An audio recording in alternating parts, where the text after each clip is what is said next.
Baik, terima kasih. Selamat sore semua rekan-rekan media yang kami hormati. Pada sore hari ini kami kuasa hukum dari PPN Krista Jaya ingin sedikit meluruskan atau mengklarifikasi adanya berita-berita di luar yang menurut kami harus diluruskan. Kenapa harus diluruskan? Sehingga menjadi satu pemahaman hukum yang sesuai dengan aturan dan juga menjadi bagian dari pembelajaran hukum bagi kaum awam atau masyarakat Kota Kupang, yang dimana sehingga berita atau apa yang kami dengar di beberapa media supaya bisa dapat diluruskan dengan baik. Baik, oleh karena itu saya persilakan rekan saya Pak Bildat untuk sedikit memberikan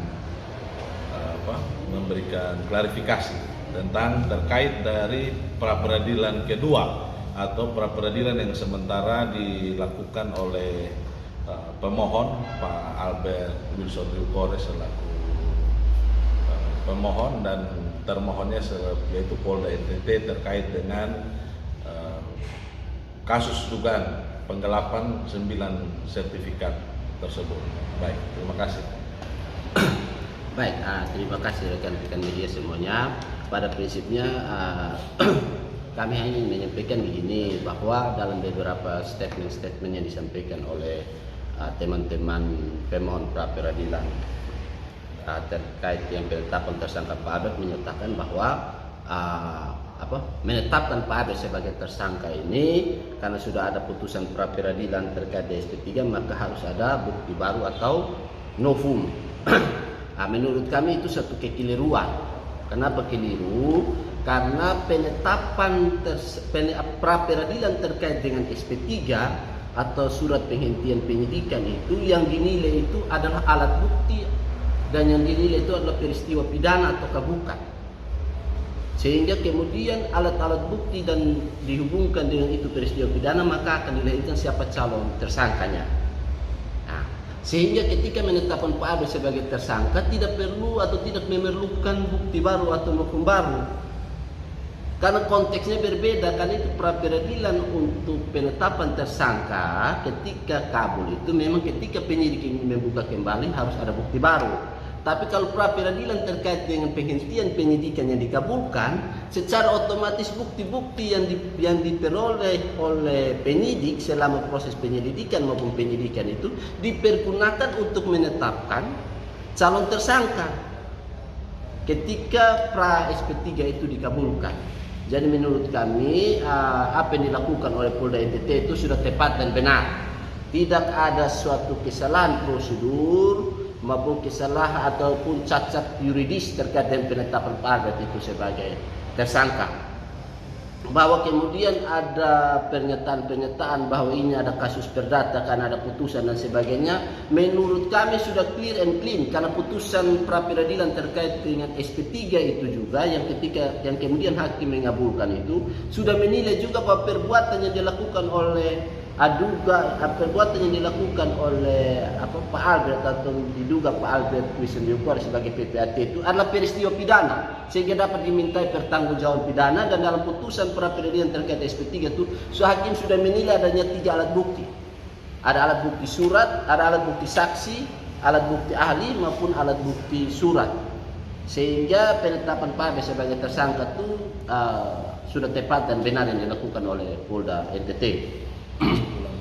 Jadi kakak, ini penegasannya bahwa waktu Pak Adi dan Pak Bildat dari PT Krista Jaya mengajukan gugatan pra peradilan itu, Pra peradilan pertama itu menyangkut soal dihentikannya SP3.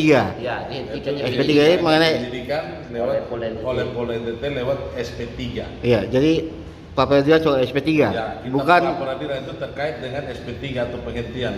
Jadi bukan soal penetapan tersangka. Oh. Jadi ini yang dalam artian bahwa kita harus pahami benar Dan bukan bukan soal penetapan tersangkanya, tapi soal SP3-nya itu dihentikan. Nah, itu dimana kita pra pertama yang dikabulkan itu. Jadi ini yang membuat hancur. Ya. Ya. Bahwa ada juga pernyataan yang menyatakan bahwa harusnya penetapan Pak Abed sebagai tersangka itu sesuai dengan peraturan Mahkamah Agung nomor 4 tahun 2016 bahwa harus ada bukti baru. Mungkin teman-teman kurang membaca atau kurang teliti dalam membaca menurut kami, karena dalam peraturan Mahkamah Agung tersebut tidak mengatur soal pra peradilan terkait SP3 yang menggunakan novum baru atau bukti baru, tetapi hanya terhadap penetapan tersangka yang dikabulkan oleh lembaga pra peradilan. Maka untuk menetapkan atau untuk membuka kembali kasus tersebut harus didasarkan kepada bukti baru atau novum, sehingga ini menjadi clear, jadi tidak menjadi bias di masyarakat bahwa oh ini mungkin Polda NTT bekerja tidak profesional dan tidak, atau kami dari korban ini melakukan berbagai hal. Pada prinsipnya tidak. Kami mengapresiasi apa yang dilakukan Polda NTT karena hal tersebut dilakukan didasarkan pada hukum atau dilandasi kepada putusan pra peradilan nomor 2 terkait dengan penghentian penyidikan. Berarti penetapan Pak Albert sebagai tersangka itu tidak membutuhkan novum ya? Tidak membutuhkan novum sama sekali. Clear. Boleh lihat berbagai macam teori-teori hukum pidana, boleh melihat berbagai macam jurisprudensi terkait dengan pra peradilan terkait SP3, tidak mengatur itu. Kan dia tidak mengenal itu, karena ketika SP3 itu dinilai, yang dinilai itu 2, peristiwa pidana dan alat bukti. Alat bukti ini berkualitas tidak. Pokoknya juga dia sudah semi pokok perkara sebenarnya kalau kita bicara soal pra peradilan terkait SP3. Karena yang dinilai ini. Ketika dikabulkan maka alat bukti itu dianggap sah. Dan ini adalah peristiwa pidana.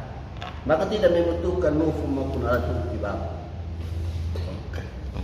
Baik, mungkin ada lagi yang mau ditanyakan, silakan. Kakak, kalau ini sekarang apa Abad lagi menempuh jalur hukum, mungkin suatu hari akan kesimpulan berbeda.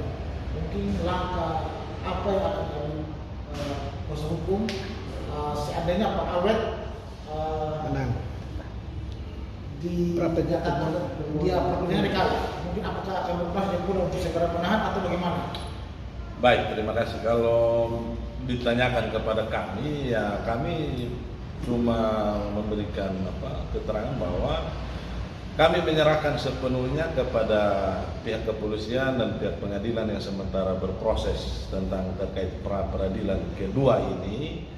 Ya kami berharap bahwa dengan nanti ada keputusan dari pra peradilan ini, penyidik harus mengambil satu langkah yang tegas. Dan kalau ditanya ditahan atau tidak, ya kami ya kalau terbukti ya silahkan ditahan. Kalau Pak Abed menang bagaimana? Permohonan diterima mungkin apa langkah yang akan dilakukan? Ya kita melihat nanti apa keputusan ini. Tentunya kan ada hal-hal yang harus dipertimbangkan antara kami tim kuasa hukum dari pihak BPR Krishna Jaya selaku korban. Mungkin ada tambahan? Ada yang bertanya kan? Cukup.